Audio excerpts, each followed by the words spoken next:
what the responses you're going to get back. One-on-one interviews are also really good for getting more in-depth information, and I'm actually a big proponent of one-on-one interviews. And I'll go into a little bit why later on when I'm actually going through my case study, doing observations and contextual interviewing. So observations, you're just following the clinician around the unit, seeing what they do. Contextual interviewing is kind of the same thing, except instead of just kind of being quiet and watching, you're actually, so what are you doing? Why are you documenting that? What do you need to do now? Like, and you're actually going throughout their day and seeing what they're doing. And that part is what I think is really important when we talk about healthcare settings. Go through. So focus groups, like I was saying, you know, you hear what the stakeholders think they need to hear in some issues, and it's nice because they bounce ideas off of each other, but again, there might be things that they're holding back. But why do we need to do observations? So this was from a study of, and this isn't the actual picture because I didn't want to call anyone out, but these were like medicine bottles that had like an RFID card in here to see how often it was open to try to track adherence. And they were quite huge. And what ends up happening is it doesn't fit in the medicine cabinet, so every time grandma opened the medicine cabinet, it fell off. And there's no way you can know that unless you watch the person actually trying to use the product. So that's the important part of observations. Like, how are they going to use it? You know, what does their bathroom look like? You know, what does the clinical setting look like? So you have to really be there to see how things are going to be used. In a clinical setting, like, you want to know, how often does the provider get interrupted? How often do they stop? How often do they switch back and forth between patients? You know, a lot of times when we design an mHealth tool for a community health worker, the assumption is they're seeing one person at a time as they're going house to house. But if you're in a facility with midwives and nurses, they're often seeing multiple patients at a time. And so you can't have a very structured record where they're not allowed to bounce between patients, where they can't leave things half complete, but you have to go and observe those things and see how they're happening. Another important thing is, one of the reasons we use mHealth, right, is because we want to help providers follow guidelines, right, whatever the standard guidelines are. And, you know, most of the reason that people don't follow guidelines is not because they don't want to provide quality care, it's just they get distracted and they forget to do something. So you want your system to eliminate cognitive load, and you have to know what in that environment is maybe messing with their cognition. Are they getting a lot of interruptions? Is there not a lot of background noise in the environment? What kind of things are going on that might be messing with them? And so then contextual interviews, again, I said this is like you're going around and you're asking the midwives what are they doing. So these are all like examples of midwives at work. And if you are a midwife or you spent a lot of time in a clinic, you may know what these women are doing, or you may not. You might not know what they need to document because that is very health system dependent. One country might require X set of documentation, another country requires another set. So you have to actually ask and go and find that out, like what needs to be documented in the system, and not make assumptions because then the system's not going to be useful. So once you get all those different data sources together, then you kind of want to write them up as I'll explain. So there's some different methods for writing up. You can use vignettes, which are like small stories. You know, this is how I envision the system would be used. You know, the patient comes into the clinic, the midwife registers them into the system. They collect whatever set of data. They can pause at any time, and then, or they can come back and continue, and then they upload the data. You can create use cases, and I'll give some examples of that later on. Data flow diagrams will show kind of like a map of how you expect data to flow throughout the system. And another thing which is not often used here is like actual mock-ups of user interfaces, and I find that's really helpful when you go through like the reiteration process with the stakeholders. So you actually draw out screen by screen, this is what you would enter at each point, so they can visualize like, okay, this is what I would be doing.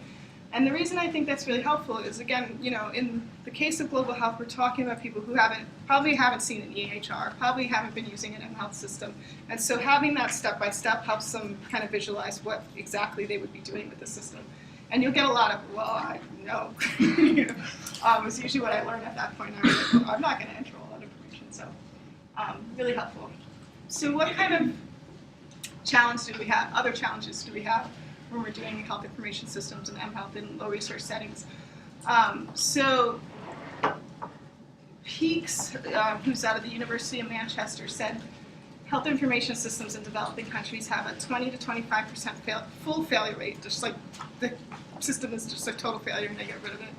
And in even like if you include partial failures, like something didn't work or whatever, it's a really high number. It's what he estimated. It's really hard to get this data because nobody who's donor funded wants to talk about what their projects don't work.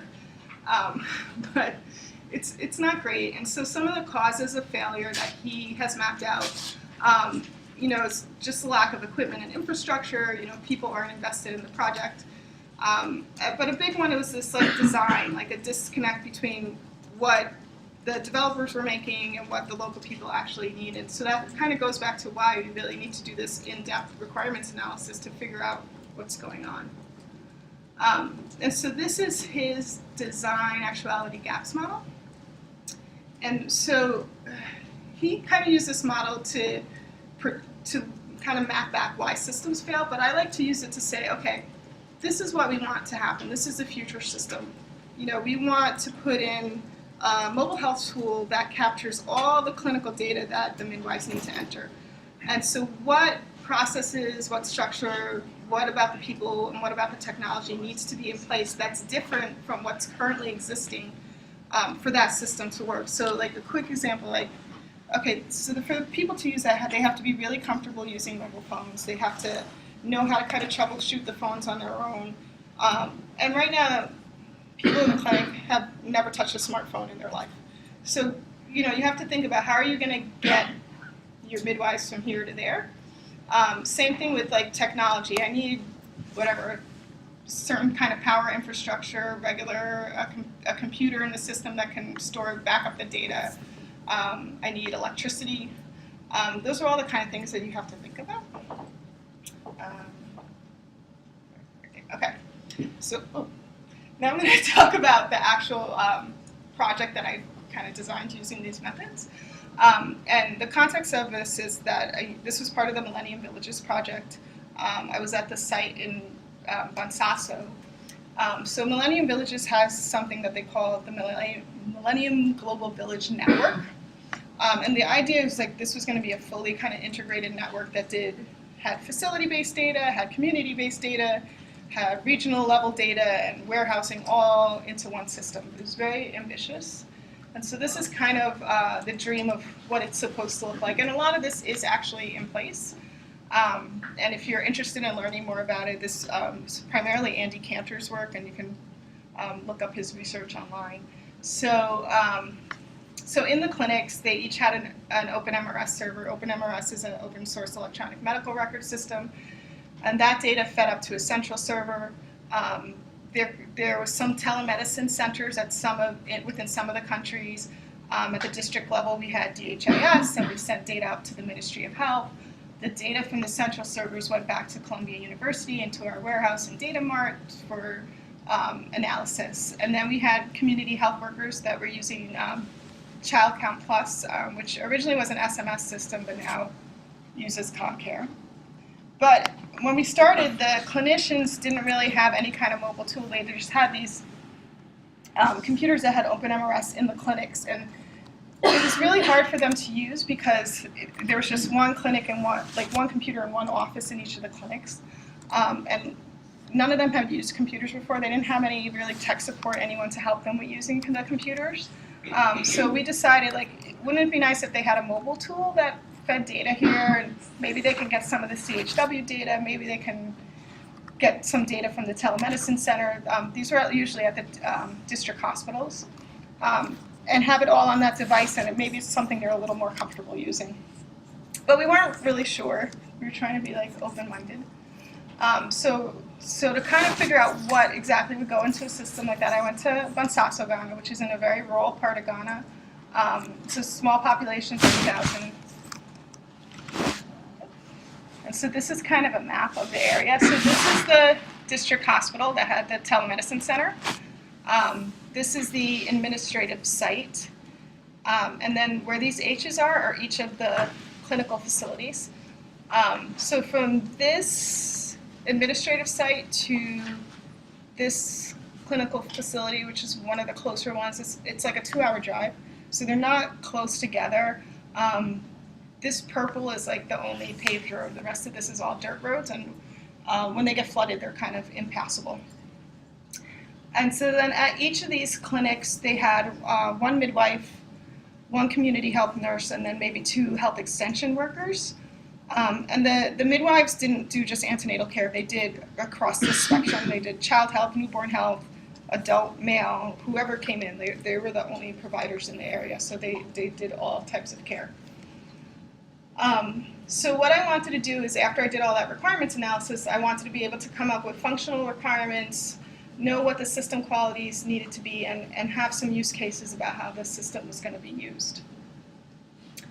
And so, and these are like the research questions, and I'm not going to go over them, but it relates back to that model I showed, like where I really wanted to understand who were the people who were going to be using the system, what was the context of that system use within the organization, what were the technology constraints, and what were like the real problems and opportunities there, like what would be maybe an easy win versus something that would probably take years to implement.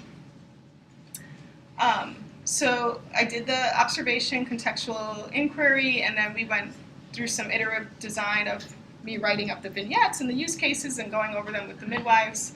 I also did a readiness assessment tool, which you can get this online. The references are all at the end of the slides, and I'm going to give them to somebody, I assume. So you could take a look at those tools, but it kind of gave an overview of what the infrastructure was within the organization to support an e-health tool. And then I also looked at like what kind of data are they collecting now versus what are like the WHO standards of what they're supposed to be collecting. Like, is it the same? Is it not? Does it match the Ministry of Health standards? Did you have a question? Okay, sorry. Okay. So how do you take all that information and, you know, your interviews, your participating in observations, and turn it into like functional requirements for an actual cell phone application? So how I did that is, this is called structured requirements analysis. It's really related to agile design, which I think is like the hot term for that now. But kind of the idea is like you take goals of what you want the system to do, and you develop use cases, and that helps you figure out what the functional requirements are. But then you have like these constraints, like what do you need the system quality to be, and what are the actual constraints in the system, and then you come up with a design. So to do that, like, so an example of a goal, like we want to appropriately treat every patient that comes in with a fever. Okay, they get tons of kids, tons of adults, people come in with a fever. And so how do we need to do that? You know, what are the issues now? And so like that data came from talking to the midwives. Like, this was a big problem for us. We get all these patients in, we're constantly documenting this, and they're constantly getting like these reports from their manager, like, why did you treat this patient this way versus that way? And so these are all the data sources for that. And then you come up with a use case. So that's a description of how the user, in this case the midwife, is going to interact with the system to complete the task. So I look at how does she document that care now? What are the issues where the care isn't getting met correctly now that maybe could be solved by the system? And then the functional requirements, I actually have to like go through the data. So how do they capture the data now? What's the data need to look like? And so people kind of don't think of, oh, I have to drill down the data that much, but it's really, really important. So if you think about like a simple example, right? You ask a patient, do they smoke? And, or, you know, how often do they smoke? And in my system in one country, I'm documenting, yes, no, the patient smokes. In the other country, I'm documenting, you know, 2 packs a day smoker. That data is like not compatible. And so you want to think about how you're capturing the data and exactly how it's going into the system. So if you want to compare number of patients smoking in this country to number of patients smoking in that country, you're capturing the data in some way that's comparable. So it's really important to like nitpick through that part. So then system qualities. So what are the security needs of the system? In this case, we're talking about patient health data, so we do want, you know, even if the country, just because the country doesn't have a HIPAA law, doesn't mean that we don't care about those things. You know, how often does the system need to be available? Do you know, is it a hospital where it can't afford to be down for a second because it's maintaining a patient's life support versus, you know, they see a couple of patients in this clinic a day. You know, obviously you want as much uptime as possible, but you know, the more redundancy you built in the system to keep uptime, the more cost. So you have to balance those things. Then constraints in the system. You know, so in this case, we had an architecture already built in that used OpenMRS fed into DHIS. So anything I had to do had to be compatible with that system already. I couldn't just build something willy-nilly and not care that it didn't interoperate with OpenMRS. So those are kind of things that you need to think about.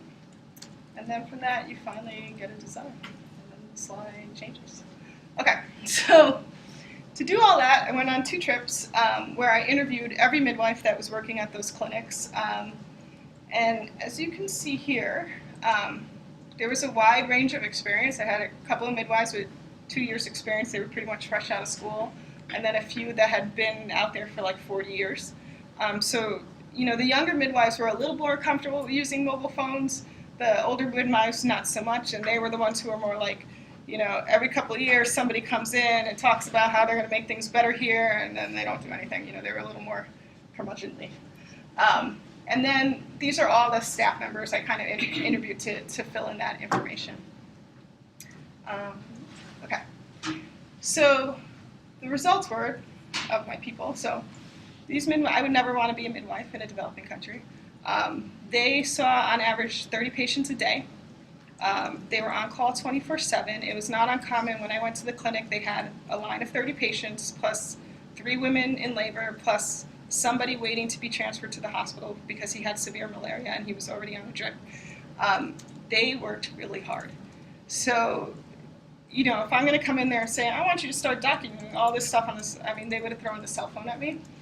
And another thing that, Paul Beyondich, who leads a lot of the OpenMRS implementations, was speaking the other day, and he said, when you've been to one clinical setting, you've been to one clinical setting, and that's it. Like, you can't really compare clinical setting to clinical setting. Even within a hospital, the floors, the way they do things is very different.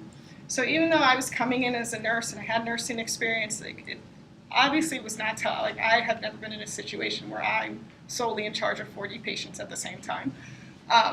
But one thing that I can consistently tell you about nurses and midwives, they do not like their time wasted. No matter what country they're in, what floor, what unit, they are really busy. And these are like probably the top busiest nurses I've ever seen.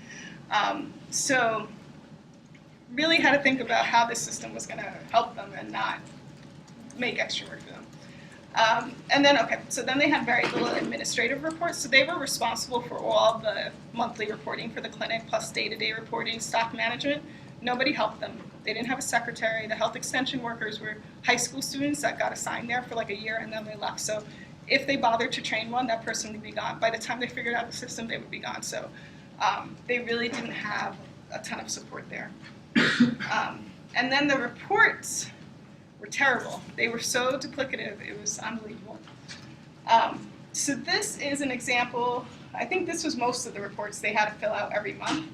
And it's probably hard to read, but it's like monthly antenatal maternal mortality data, communicable disease surveillance, you know, the use of HIV testing kits, use of malaria stock, how many malaria patients, PMTCT returns. So when I'm going through these reports, I'm going to highlight all these. All of these reports, the ones that are highlighted, had the same information about how much malaria medication was used. Like, why do I need to enter this in 12 different reports? Like, are 12 different people reading this that need it in 12 different formats? It's just not a good use of a clinician's time when they already have a heavy patient load. And these were all done by hand, so they had books, right? They're called registers, where they document their patients on a daily basis. And then for 2 days every month, they would put all the books on a table and add everything up by hand and then enter it into all these dozen or so reports. So yeah, not a good use of provider time. And then this is an example of a paper report. It is not legible. This is not because it's small. This is actually what it looked like. I was like, who gets this? Who reads this? I was like, and the midwife said, I have been asking for a different copy of this report for a year. Nobody's given it to me. So I'm assuming that she fills this out and then it goes into a garbage can somewhere at the Ministry of Health. So they don't have good existing paper documentation tools. And then very low technical self-efficacy. Like I said, they've had, you know, researchers who ever come in before say, oh, we're going to put OpenMRS in here, it's going to make your job easier, and then nobody ever came back. So this was the quote, you know, they come to train us, so we are more confident with the computer. We don't know what we're doing with the computer, none of us, right? They came one day, saw the computer say, "This is how you type," and they left. So they're very what's the word, jaded about computer uses. They didn't have a lot of information sources, so they don't have access to what are the current protocols that who wants the midwives to use. What are the current protocols that Ghana Health Services wants them to use? Didn't have access to journals, peer-reviewed literature, or anything like that. And overall, they perceive they have really limited support. So my undergraduate major was double major computer science and neuroscience. And so for neuroscience, I had to take a lot of psych classes, which I didn't realize was really important in this field. One of the midwives spent 30 minutes complaining to me that nobody would pick up tomatoes when they went to the store for her. So, and it sounds kind of silly, but being able to listen to people's story and their frustrations about work helps them to be more open to you about what their needs are. So just a thought to throw out there, like you really need to be able to be empathetic about people's working conditions if you really want to understand. Like I really couldn't help her with her tomato problem, but at least I understood her work frustration. Though I did mention to the tomato shortage to the administration.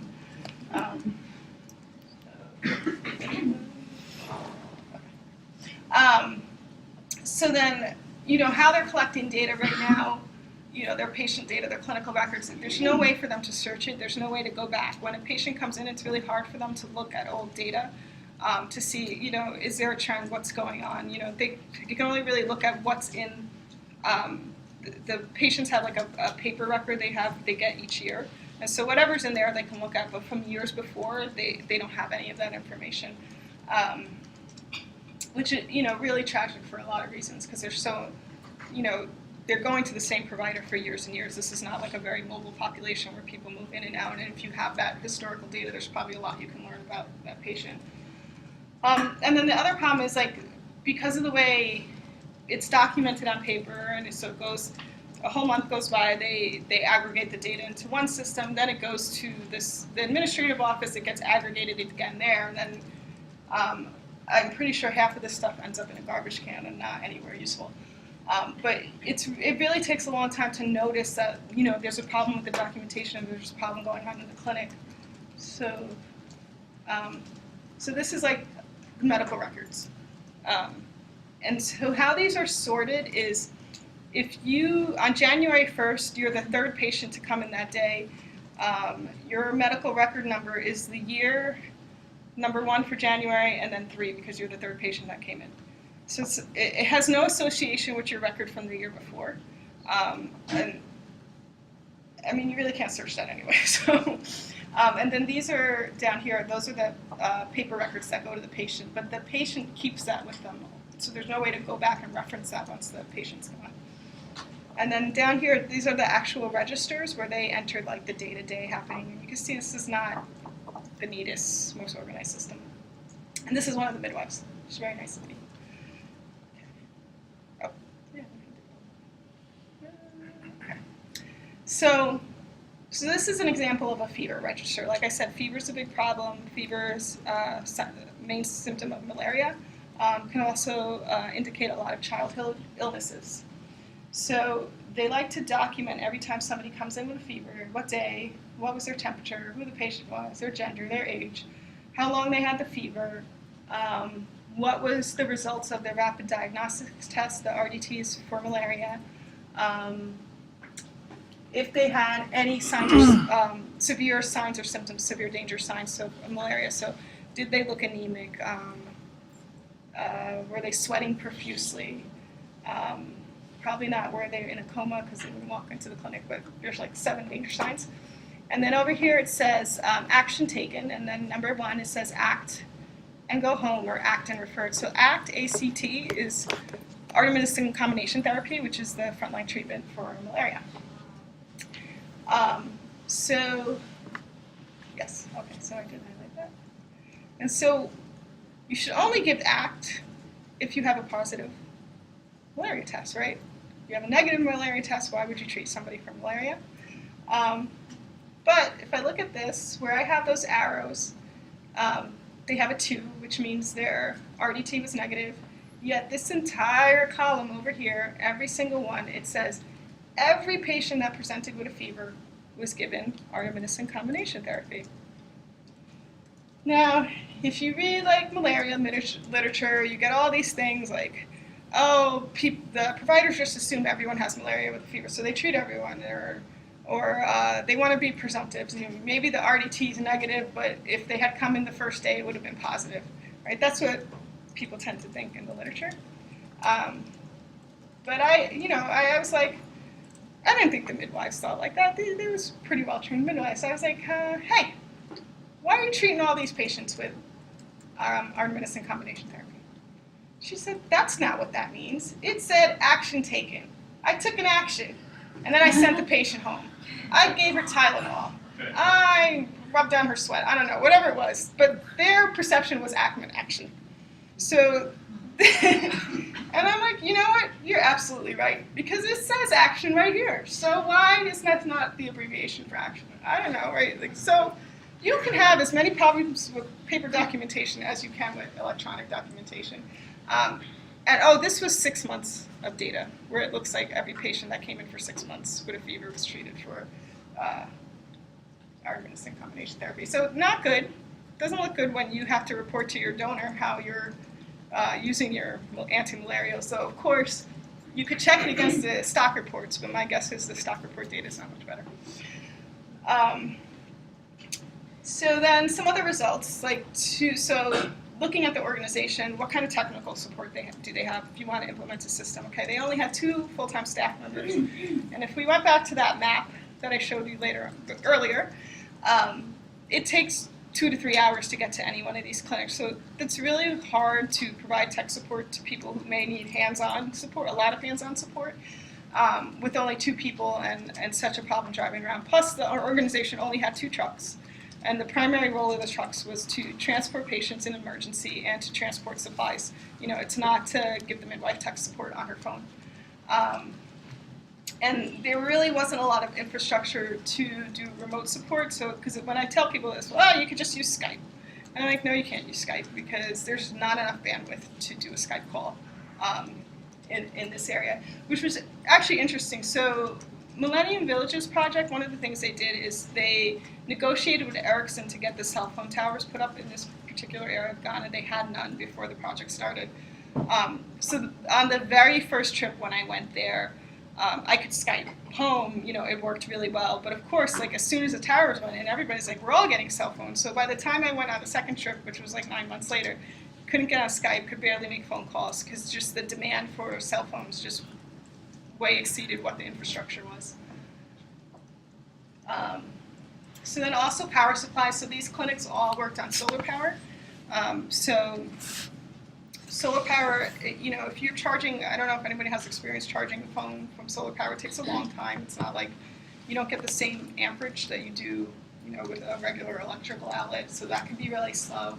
And like I said, the network infrastructure was inadequate. One, because of the demand that was now in the system.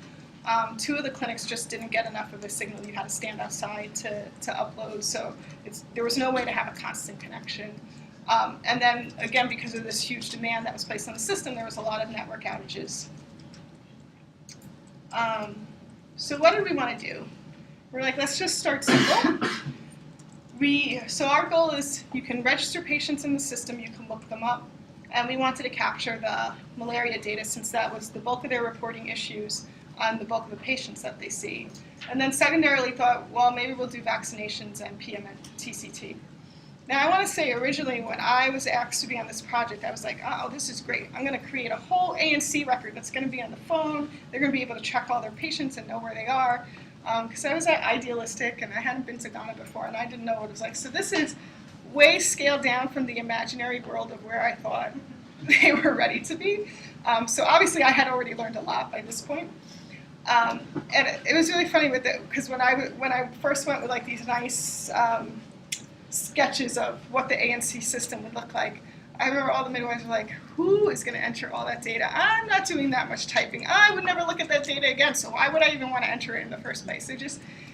They don't document their care the same way we do here. Like in the US, our care, you know, if we're honest about it, it's a lot of CYA, so we don't get sued when, you know, you have a bad outcome later on, and it's not really useful data that we're documenting.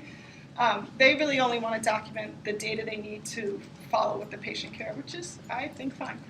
So that was where we started.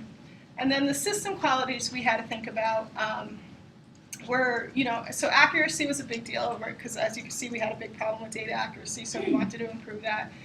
And then we really had to do good documentation. So remember that first cartoon that I showed, a lot of people skimp on documentation, but if, I have to remember, like, the midwives aren't going to have tech support. They have very little technical staff, so the documentation of how to use the system has to be really clear and accessible for them, not only the tech support staff, but the midwives, so they can kind of go through it themselves if they have a problem.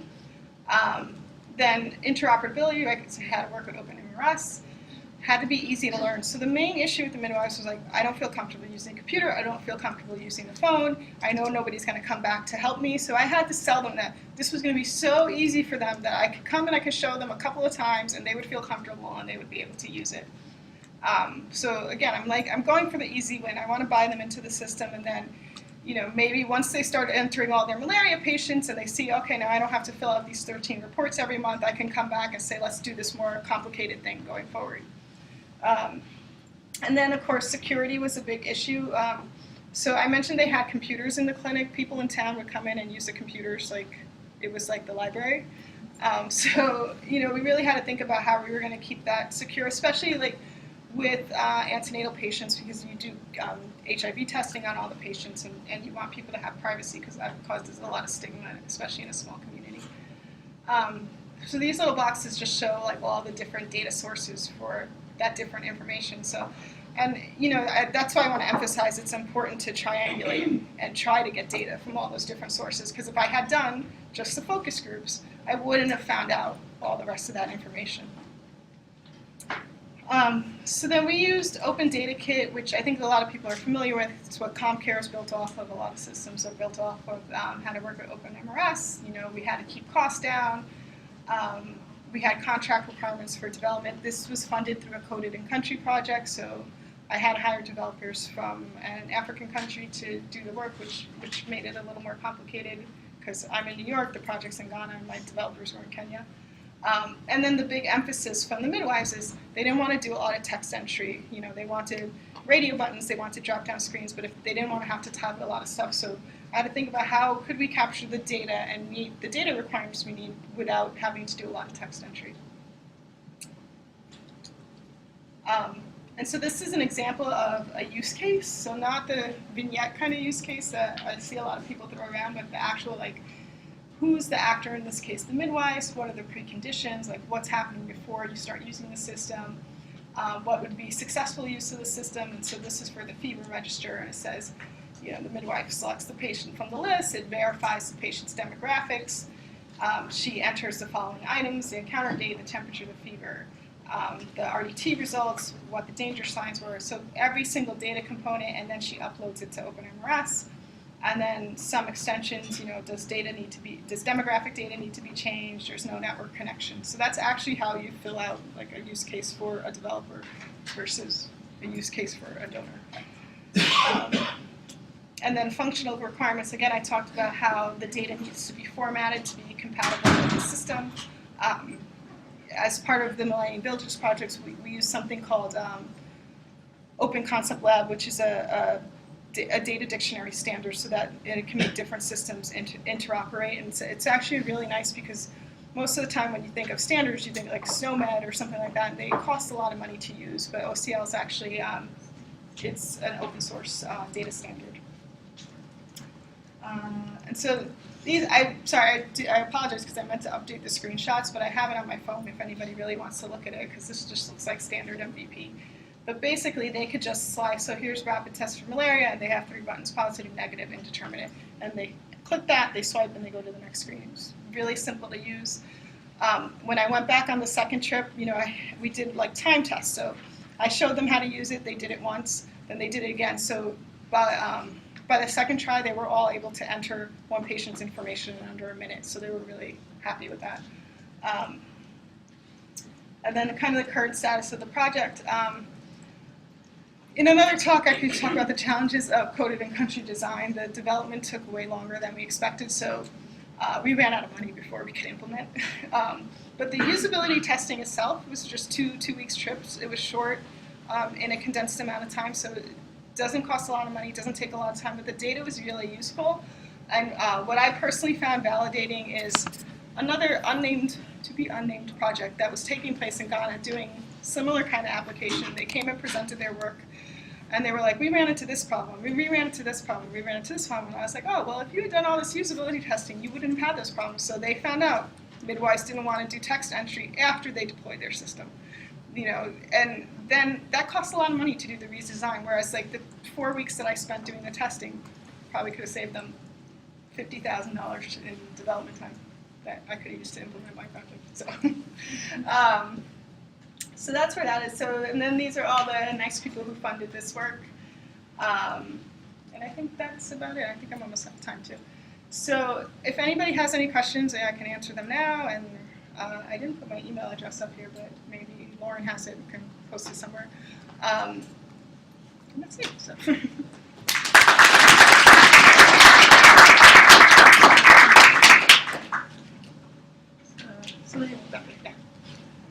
I have a question around during the design process. So what about if they're using other initiatives? Right, so how does that, oftentimes there could be multiple projects within the country, not necessarily addressing the same thing, but it would interrupt their workflow. Right, so that you would want to find out as part of like the organizational constraints. If I was implementing and they were already using a tool within the facility, then my constraint would be I want to build on that existing system unless I find out, my first question, is that system working for them? Is it an extensible or scalable system? Can you build on it? Because it may be that system is the one that needs to be scrapped, but that really goes back to what's going on in the organization. As far as like, are they on the other side of the country doing something completely different? That part I think in general people find really challenging because, I have my pool of money from USA to do this project, and you have your pool of money from Grameen Foundation, or you have your pool of money from Gates Foundation, and nobody wants to come together and share money because you can't put that on a donor report. Like we shared the money, yay! So I think that's an ongoing challenge in this area, and I'm hoping that the donors are going to start addressing that, but that really has to come from a donor perspective more than an implementer perspective. Like we don't have the influence over that to say like, okay, these initiatives are happening, so we're going to pull together to design this system rather than, and I think there's some movement in that direction now versus 5 years ago when everybody wanted to claim it was our innovation. I think people are getting over that, hopefully. So, yeah, challenge. Thank you very much for a great presentation. I have two questions. First question is probably related to the previous question, but in terms of the change process, and especially from the user perspective, what is your kind of key lessons about what is the most critical factor that we need to consider? And the second question is from the evaluation perspectives. I think it is kind of like you two really improve the performance and outcome for patients as well as the test worker service. What particular indicator do you use to see the value of the service? So the first question, so I think when I think about change, right, I think about like just general change, like how do you get people to change their behavior or do something different, right, regardless of whether it's mHealth or it's in your community or whatever it is. And I think part of that is just, you have to get people to feel that the change is for them and it's going to benefit them, or it's going to benefit their community enough that they're bought into it. So, which is part of the reason why, and I meant to make this point before, that I also emphasize doing the one-on-one interviews with the midwives, because that helped me to find out what was really important to them and what their values were as far as what they were doing. So one of the big things that I've pushed like more on a political than really with the system is, it's not for us to just keep asking midwives and health workers to keep entering data. What data are we giving back to them? How are we helping them to do their job better? Because if you can have that mutual exchange where they feel like they can say, oh, I can see these are how the patients are doing in my community, and this is how I can improve the care that I'm providing, then they were more likely to use it, and they were a little more brought into it. So I actually just published the usability study from this in the Journal of Midwifery and Women's Health, so you can kind of read what more of their feelings were behind it. But one of the midwives was like, this makes me feel like a modern woman, and that I'm like contributing to a movement. And I think that was more what would help promote the change and make it acceptable for them.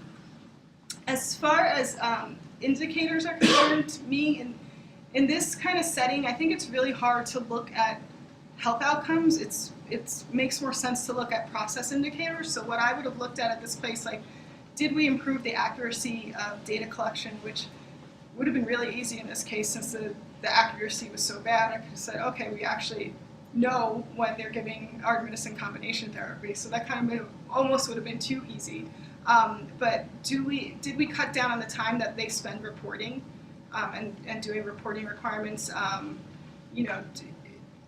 think there's a lot of those process indicators that are really important, and those can be kind of like you say, okay, if they're doing this more efficiently, if they're adhering to the guidelines better, I think especially the guideline adherence, then you could say that probably leads to better outcomes. But I think for a long time there was a push like you need outcome data and outcome indicators, and I don't think that's realistic because there's too many other factors that go into it. And to me, the mHealth itself is not the intervention, right? The intervention is the anti-malarial guideline. I'm just helping them follow it better. So it's more of like an operations research thing than it is an actual clinical intervention. It's kind of, yep. So from the midwife's perspective, do you think the benefit they saw was more that it reduced their reporting burden, or that they were better caregivers? Or in between, or something else? Yeah. So I'm not sure. Since we didn't actually implement it, my hope was that eventually they would see it help them improve the quality of the care that they gave. But I think initially just seeing the screenshots, all they could really get out of it was it's going to make it a lot easier for them to not do so much reporting. And their kind of thinking was, if I'm not spending so much time reporting, I'm spending more time with their patients. So there was that there. But, I'd be kind of making it up to say that they felt that without it actually being implemented. But that was my hope and vision of what it would possibly give. I mean, just kind of because what I found is also this idea of population health. If they're used to just individual patient care, they're not used to looking at cohorts, Right. cohort data about this is the trend of my cohort over time. So it's like a couple steps before they're going to start Right. thinking in terms of population health, community. Yeah. health. Yeah, no, and I do think that was like a long-term vision, and we had these ideas that we were going to make dashboards available on the phone, and they could see like what's happening in the Tactano clinic versus the Kenyago clinic. Am I seeing more malaria patients, or am I seeing more of this kind of patients, or what is my delivery complication rate at this clinic versus that? But yeah, that was like how they use that data and whether it changed the actual way they provide care. Like I need a lot more money to figure that out. This is a bit of a specific question, but I'm wondering if you had a vision for how you were going to coordinate the patient ID system between the reporting that existed and that continued to exist in paper reporting and the new So we were capturing multiple patient IDs. So the ones that were going on their new records, and then it would be the historical year-to-year one, and then the other ID that we were capturing besides like the general name demographic data was their new health insurance ID. Because the other thing we're thinking about long term, like how is this going to integrate? Because Ghana supposedly has national health insurance, alleged national health insurance. They're working on. So we were kind of thinking long term that would eventually be their ID, is the national health insurance ID. So we captured both those data points, but we weren't generating our own ID that needed to be used. There was one in the background, for matching the records, but it wasn't something, the midwives didn't need to see it, it was more of a programming kind of thing. I'm just wondering if you have future plans for implementation or leveraging the work you've done to get grant funding to bring it to implementation? So we're applying for a grant right now. to hopefully get it implemented. Part of the issue is I'm no longer full-time at Columbia. I work for MCHIP now, and so MCHIP is my priority, but a lot of these lessons is really easily for me to apply to MCHIP, but I am hoping we are going to get funded to implement it, and it's like I said, I'm trying to publish the data and get it out there so other people can use it, because I think it's very general to any kind of facility-based system. It doesn't have to be, it's not an MVP specific issue, but yeah, hopefully, fingers crossed. So, any other questions? Okay, so like I said, anybody who wants to email me, follow up, wants to know the title of the journal article or where to find Andy's work, I'm happy to accept questions. Thank you. Can I quickly ask, who's currently taking the eHealth mHealth course? Okay, all of you have an extra assignment, and do you have an idea of what that's going to be? You'll find out in a couple hours. So.